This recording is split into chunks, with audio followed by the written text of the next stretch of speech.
राम राम जी, क्या हाल है सारा का। रियल इंडिया चैनल पर आप सारे साथियों स्वागत है भैया। आज आपके लिए दो बड़ी अपडेट लेकर के आया हूं। तो दो बड़ी अपडेट कौन सी रहने वाली हैं और क्या कुछ रहने वाली हैं, तो अपडेट जानने के लिए वीडियो को शुरू से अंत तक जरूर देखिएगा और साथ ही वीडियो को ज्यादा से ज्यादा साथियों तक शेयर जरूर कीजिएगा ताकि सभी साथियों को अपडेट मिल सके। और साथ ही भाई जो साथी चैनल पर नया आता है तो भाई चैनल को सब्सक्राइब जरूर कर ले, वो अपने साथियों से चैनल को सब्सक्राइब जरूर करवाए। इसी तरह से आपको सरकारी नौकरी भर्तियों से जुड़ी अपडेट मिलते रहे। तो चलिए साथियों शुरू कर लेते हैं बिना टाइम वेस्ट के वीडियो। तो साथियों दो बड़ी अपडेट दूंगा आज आपको। सबसे पहले अपडेट दूंगा भाई, जो कर्मचारी दूसरी डिस्ट्रिक्ट में ड्यूटी कर रहे हैं, कौशल निगम के तहत लगे हुए हैं, उनको जो है अपनी होम डिस्ट्रिक्ट में जो है बदली करवाने का मौका मिलेगा भाई। और उसके लिए जो पोर्टल ओपन कर दिया गया, वो बड़ी अपडेट दूंगा। और दूसरी बड़ी अपडेट जो है, हरियाणा में जो कच्चे कर्मचारी जो 5 साल से 10 साल से 7 साल से जो विभिन्न विभागों में कार्य कर रहे हैं, चाहे वो एडहॉक बेसिस पे हैं या कॉन्ट्रैक्ट बेसिस पे हैं, तो उन सभी को जो है पक्का करने का काम किया जाएगा। उनके लिए जो मसौदा तैयार कर लिया गया। तो ये दो बड़ी अपडेट आपको साथ ही में देने का काम करूंगा। तो वीडियो में जो है शुरू से अंत तक जरूर बने रहिएगा।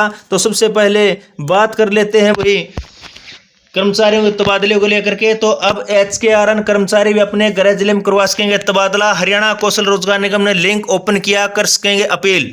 तो हरियाणा कौशल रोजगार निगम के तहत कार्यरत कर्मचारियों का अब तबादला हो सकेगा और निगम के कर्मचारी अब अपने गृह जिलों में भी तैनाती ले सकेंगे। इस संबंध में हरियाणा कौशल रोजगार निगम ने लिंक ओपन कर दिया है और संबंधित कर्मचारियों को गृह जिले में जाने के लिए लिंक पर अपील करनी होगी। हालांकि अंतिम फैसला जो है गृह जिले में खाली पद और मांग के आधार पर जो है HKRN की ओर से लिया जाएगा। और हरियाणा कौशल रोजगार निगम में करीब 1.30 लाख कर्मचारी समायोजित हैं। ये ऐसे कर्मचारी हैं जो अलग अलग विभाग, बोर्ड और निगमों में कार्यरत हैं। कौशल रोजगार निगम के गठन के समय यह प्रावधान करने की मांग उठी थी कि कर्मचारियों को उनके जिलों में ही तैनाती दी जाए, लेकिन उस समय आनन फान में भर्ती की गई। इसके बाद काफी संख्या में कर्मचारियों ने मांग की थी कि उनका वेतन कम है और वह घर से काफी दूर नौकरी कर रहे हैं। तो निगम ने निकाली जो प्राथमिक शिक्षकों समेत जो है अन्य भर्तियां।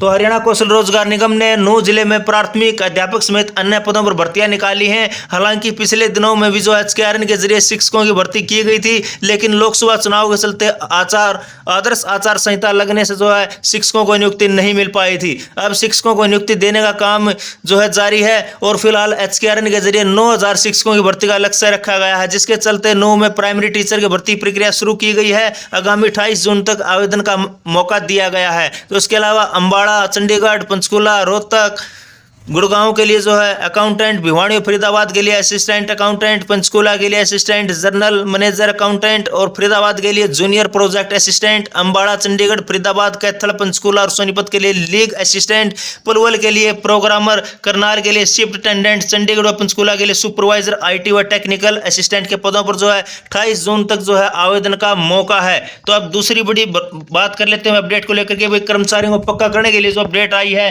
वो आपको दे देते हैं भाई। तो कर्मियों को पक्का करने का मसौदा तैयार। पहले DC रेट व एडहॉक वालों को मिलेगा मौका। 5 और 7 साल से कार्यरत कर्मचारियों को मिल सकती है राहत। उच्च स्तर पर चल रहा है मंथन। तो विधानसभा चुनाव से पहले हरियाणा सरकार कर्मचारियों को, कच्चे कर्मचारियों को जो है लुभाने की कोशिश में है और सरकार ने कच्चे कर्मचारियों को पक्का करने के लिए ड्राफ्ट तैयार कर लिया है। इसके तहत DC रेट पर लगे उन कर्मचारियों को पक्का किया जाना है जिनका कार्य भाई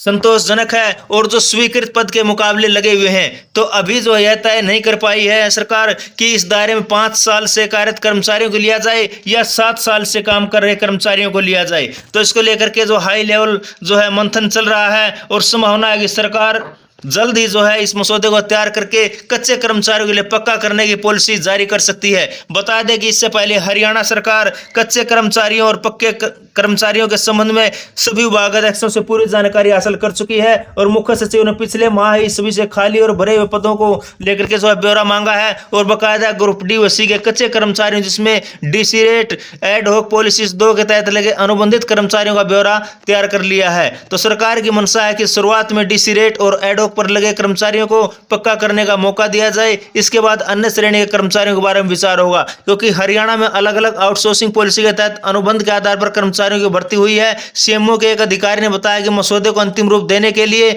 जल्द ही मुख्यमंत्री के साथ बैठक होनी है और उसके बाद जो कच्चे कर्मचारियों को पक्का करने का रास्ता साफ हो जाएगा।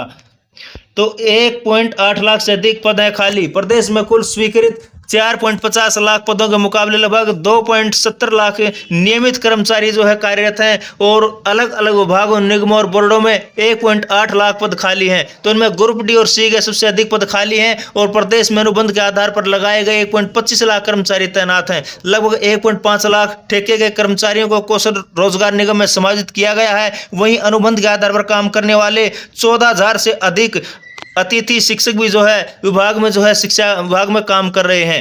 तो शिक्षा विभाग ने 23,000 पीजीटी की वरिष्ठता सूची पर जो 8 तक मांगी आपत्तियां।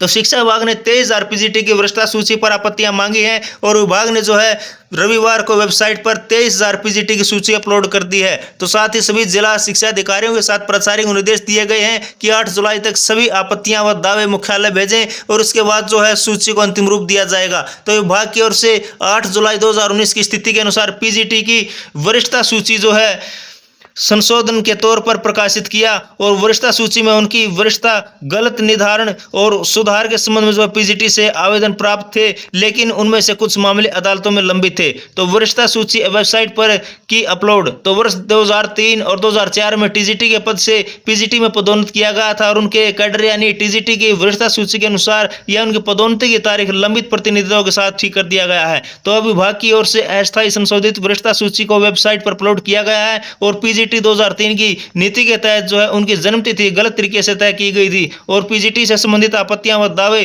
5 जुलाई तक भेजी जा सकती हैं। तो समयावधि समाप्त होने के बाद दावों पर विचार नहीं किया जाएगा। तो साथियों 2-3 बड़ी अपडेट थी हरियाणा में कर्मचारियों को लेकर के। तो अपडेट आपको कैसी लगी? अपडेट आपको अच्छी लगी हो तो वीडियो को लाइक करें, कमेंट करें। अब वीडियो को ज्यादा से ज्यादा साथियों तक शेयर जरूर करें ताकि सभी साथियों को अपडेट मिल सके। तो फिर मिलेंगे एक नई लेटेस्ट अपडेट के साथ। इसी के साथ जय हिंद, जय भारत।